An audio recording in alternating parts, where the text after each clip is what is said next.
missing pieces of chronic illness. There's 6 of them. And I see this in my clinic every day. So I have a little bit of experience in this. I've helped thousands of people overcome chronic health disorders, usually autoimmune, but not always autoimmune. And our pharmaceutical model is very good at just giving drugs, giving it a label, and sometimes that's required, but a lot of times there's pieces missing.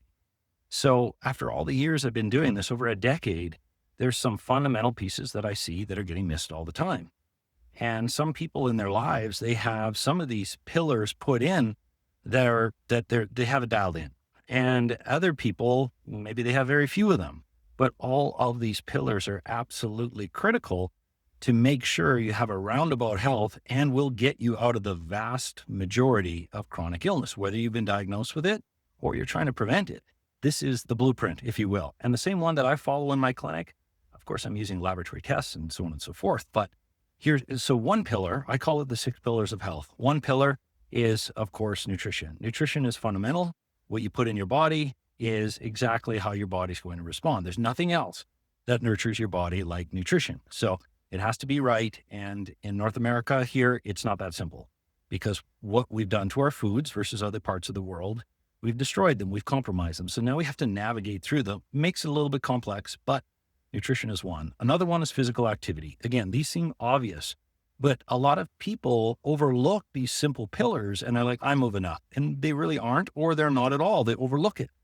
I've worked with nutritionists, and what they do is they want to lean harder in nutrition, but they forget about this other pillar. And even in my life, I have weaknesses in some of these pillars that I have to lean in on.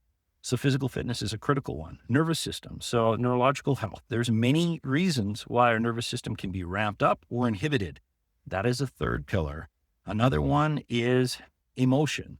Some people call it spiritual and emotional, but nothing in the body can work unless there is a somewhat of an even keel emotional component to health. There has to be some input and has to be addressed.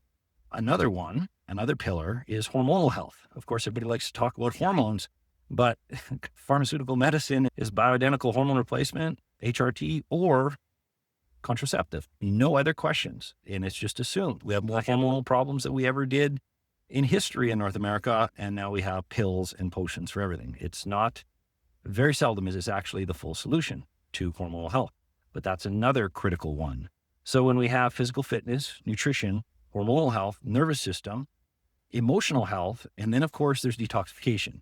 So you don't have to drink some dandelion root tea and starve yourself on New Year's to detoxify. It shouldn't be one of those things that it's a resolution and everybody is doing some crazy potion.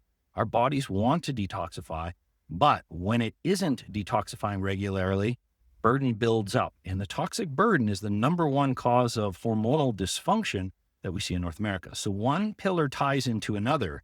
And really, all of these pillars are critical. If you need help, reach out. I can